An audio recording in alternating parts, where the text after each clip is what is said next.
साथियों नमस्कार। मैं के मिश्रा कौशल यूट्यूब चैनल आपका स्वागत करता हूं। अभिनंदन करता हूं, वंदन करता हूं, साथ ही निवेदन करता हूं कि चैनल के मिश्रा कौशल को सब्सक्राइब अवश्य करें। साथ ही मित्रों, आज आप सबके समक्ष एक समाज से संबंधित वीडियो आपको देना चाहता हूं।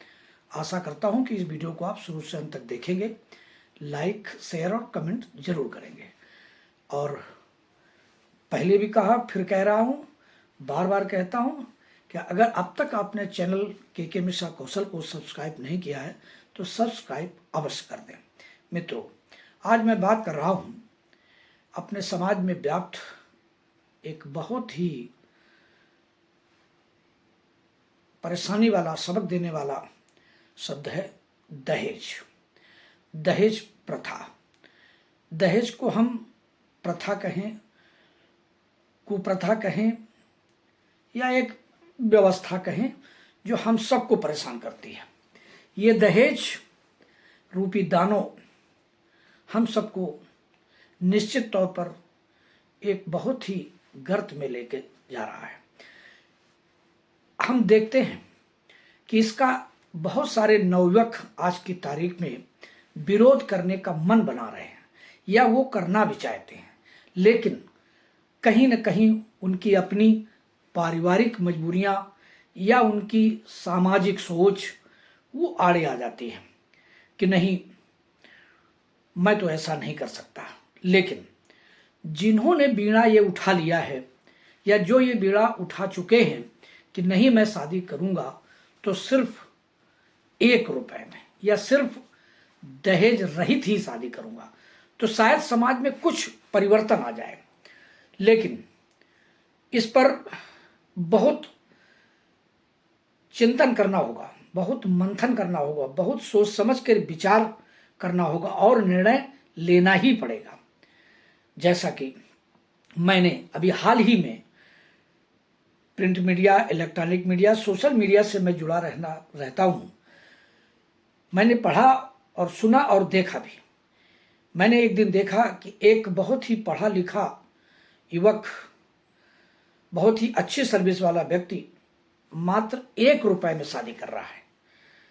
लेकिन मैं धन्यवाद दूंगा उस युवक को, उस सज्जन को, जिसने ये मन बनाया, जिसने ये बीड़ा उठाया।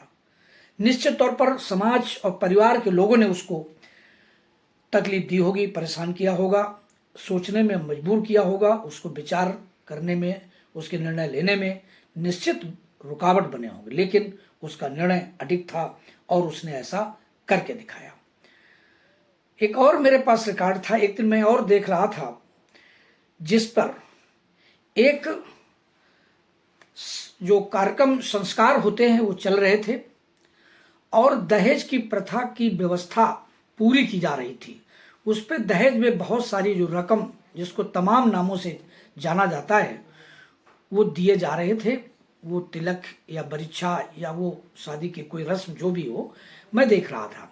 लड़के ने वो पूरे पैसे वापस किए और साथ में लिया तो सिर्फ 500 का एक नोट निकाला, बोले ये मेरा दहेज है, और उसने मस्तक पे लगाया और इसके बाद उसको बाकी पैसे सारे परिवारजनों को वापस कर दिए। ये देख करके मेरा मन इतना खुश हुआ, गदगद हुआ कि मुझे ये बात चैनल में कहने की आज हिम्मत जुटाई और मुझे कहने की जरूरत समझ में भी आई। मैं समझता हूँ ये 2 बातें जो मैंने आपको 2 ये उदाहरण दिए हैं, ये कोई एक नहीं, अनगिनत हो सकते हैं, लेकिन मेरे संज्ञान में 2 आए हैं जो मैं आप तक पहुँचाना चाहता हूँ। ठीक इसी प्रकार से बहुत सारी हमारी युवतियाँ, लड़कियाँ अगर ये निर्णय ले लें कि मैं भी संबंध करूँगा तो वहीं करूंगी जहां पर दहेज लोभी नहीं होंगे या जो लोग दहेज नहीं लेंगे या दहेज नहीं मांगेंगे। साथियों, ये दहेज की ऐसी कुप्रथा है कि अगर इस किसी को हमने इसमें अपनी सहमति दे दी तो वो एक दिन नहीं, पूरे जीवन परेशान करता है, पूरी लाइफ परेशान करता है। और अगर निर्णय, मैं ये नहीं कहता कि आप अपनी बेटी की विदाई में अपनी तमन्नाएं ना पूरी करें, अपनी ख्वाहिशें ना पूरी करें, आप उसको कुछ ना दें, ये मेरा कहना नहीं है, इसको नितांत इसका अर्थ ये नहीं लगाया जाए। वो जो उनकी इच्छा है, जो उन्होंने मन बनाया है, जो वो देना चाहते हैं वो दे सकते हैं, लेकिन उधर की कोई डिमांड की पूरी करने के प्रयास ना करें, जहां तक मेरा मानना है। इस दहेज रूपी दानों को हम सबको निश्चित तौर पर भगाना है, भगाना है, भगाना है। इस पर मैं कई बार कुछ पंक्तियां कहता रहा हूं, आज फिर कह रहा हूं। आशा करता हूं कि आपको ये पंक्तियां भी पसंद आएंगी। किसी कवि की कुछ पंक्तियां हैं, जरूर सुने। कहते हैं दहेज रूपी दानव इतना प्रभावशाली होता है कि ये शुरुआत में बेटी के जन्म से ही दिखाई देने लगता है। ये लोगों की सोच ऐसी है। जैसा कि कुंवारी कन्या का जन्म होना एक तरह से गुनाह जैसा लोगों को मालूम पड़ता है। लोग खुशियां कम, तकलीफ ज्यादा व्यक्त करते हैं। जन्म लेते ही कहते हैं, कवि ने लिखा है कि पुत्र का जन्म होना खुशी का आना, और पुत्री का जन्म होना माने एक व्यथा का वहीं से प्रारंभ हो जाना। मुझे शुरुआत की लाइनें वो विस्मित हो रही हैं, फिर भी मैं कहना चाहता हूं आप सबको।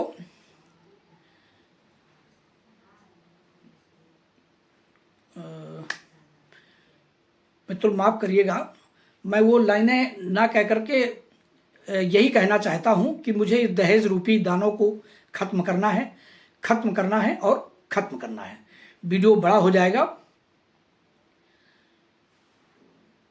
लेकिन फिर भी मुझे उसकी जो एक दो लाइनें याद हैं वो जरूर कहना चाहता हूं कि जन्म लेते ही लहर सुता की, घर में एक समस्या बन जाती, पीले हाथ करूं मैं कैसे, प्रश्न समूचे जीवन का, पीले हाथ करूं मैं कैसे, प्रश्न समूचे जीवन का।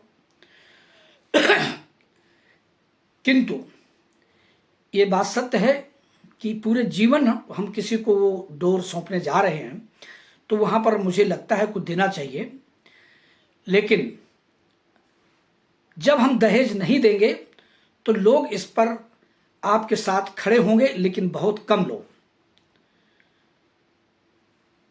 पीले हाथ करूं मैं कैसे, प्रश्न समूचे जीवन का, इस दानव को मार भगाओ, ये समाज का अपराध है, ये समाज का अपराध है। आपको इसको भगाना ही है, भगाना पड़ेगा और भगाना चाहिए। धन्यवाद साथियों। मैं समझता हूँ मेरी जो बात थी उसका मतलब जो था आप समझ गए होंगे। इस वीडियो को शुरू से अंत तक जरूर देखें, लाइक करें, शेयर करें, कमेंट करें, फिर कभी चर्चा करेंगे। बहुत बहुत धन्यवाद। इस दहेज रूपी दानों को भगाने के लिए आप सबका बहुत बहुत आभार। नमस्कार साथियों, थैंक यू।